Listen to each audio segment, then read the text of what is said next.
Čau YouTube. Po další odmlce si zase jdu něco natočit. Jak jste možná viděli, tak letím do Athén. A vol jsem teda hnusný čas, 5 hodin, aby jsem si ještě šel zacvičit, než odletím. V Athénách asi do fitka moc chodit nebudu. Dám si snídani a půjdeme. Nemám nic baleno, balit budu potom. Vždycky to dělám tak, že nebalím na poslední chvíli. Teď budu balit na poslední chvíli. Často se mi stává, že něco zapomínám. Tak uvidíme, jestli to bude lepší, nebo zase něco zapomenu.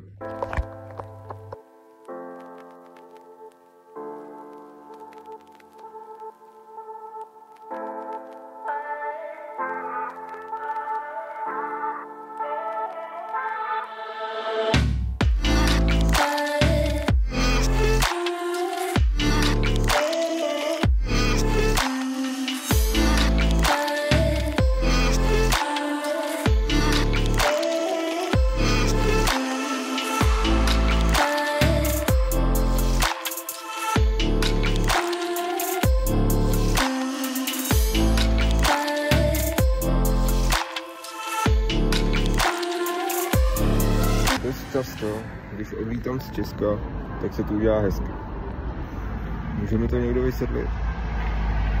To mám takový štěstí jenom já.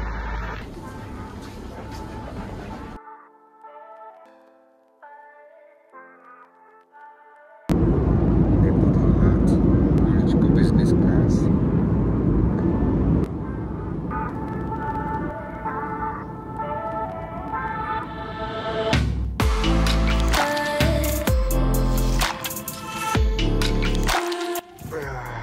Jsem ubytovaný. Ta cesta nebyla tak špatná. Měl jsem vedle sebe v letadle hodně místa, takže jsem se mohl natáhnout. Teď půjdu zalehnout. Mám hlad. Takže já už jsem po snídani a teď půjdu pomalu objevovat město. Jsem u olympijského stadionu, uvažuji, jestli zaplatím vstupný.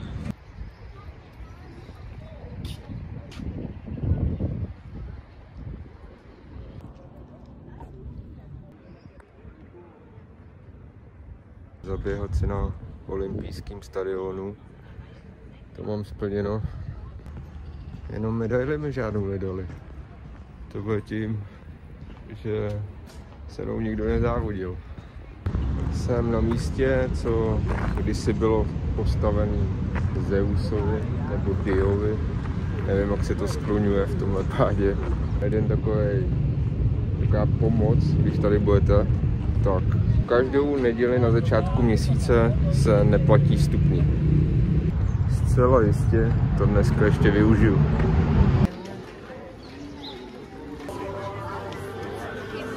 Ten stejný nápad, jako jsem měl já, má tak 150 000 lidí dalších.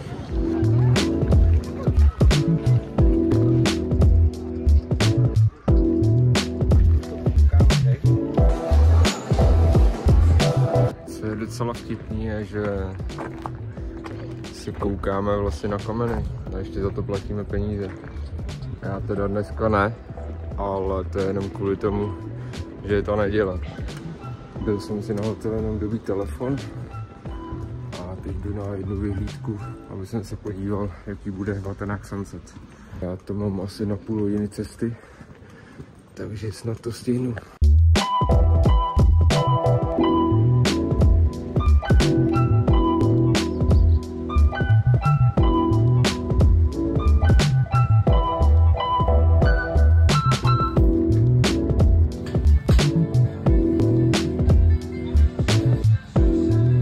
Nový den a já zase objevuju město. Dneska teda žádný vyloženě plány nemám. Až na Pantheon jsme tady a okolo monumenty. Naschvál jsem si vzal vstupenku na pozdější čas, aby mi to vyšlo ideálně na západ slunce. Doufám, že se to povede, je hezky, takže by mělo.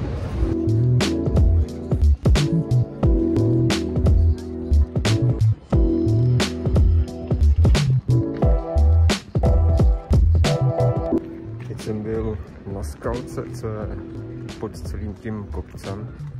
I ze spoda to vypadá majestátně. Těším se na odpoledne a až to uvidím zblízka. Je tu teplo, takže se jdu schladit teďkom na hotel. Koupím něco cestou Lidlu, jako na plnohodnotné jídlo. Chci jít stejně, až půjdu z toho Pantheonu. Takže teďkom ještě nemám hlad. Měl jsem vydatnou snídaní na hotelu.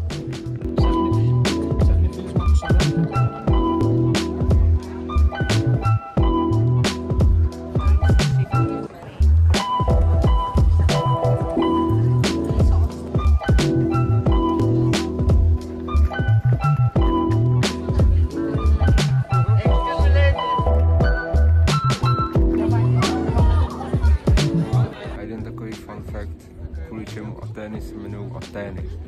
Kdysi Atény byly jenom osady, no a osadníci chtěli mít někoho ve velení. A o ten post se ucházela Aténa a Poseidon. Hádali se, tak jim Zeus pověděl, že obyvatelům musí něco nabídnout.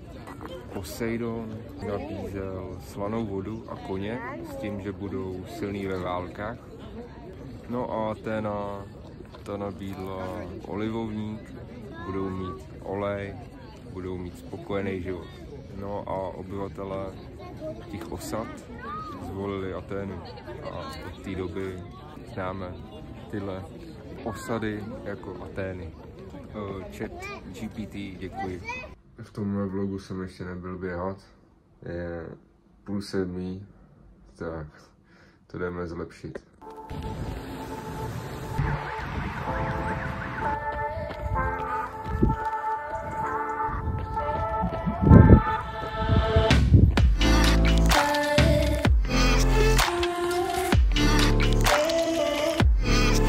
Stoupání už mám za sebou a bolí to.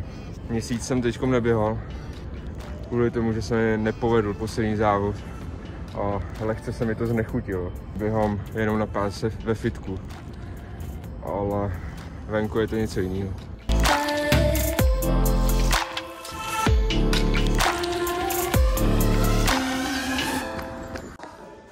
Po snídaní i po běhu doplnil jsem palivo na snídaní. Jdu chodit někam do města a od 1 hodiny jsem objednaný na tetovačky.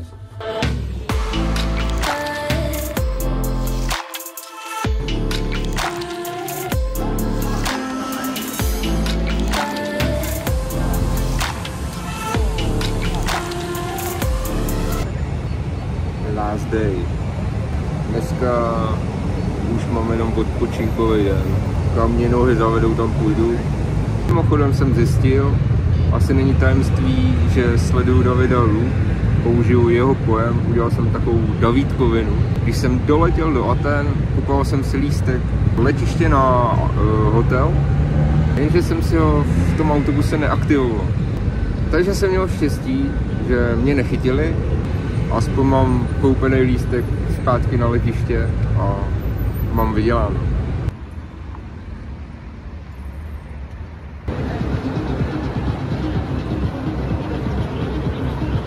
Za týden se tu poběžím Atena. Nevím jak, ale dostal jsem se do VIP zóny.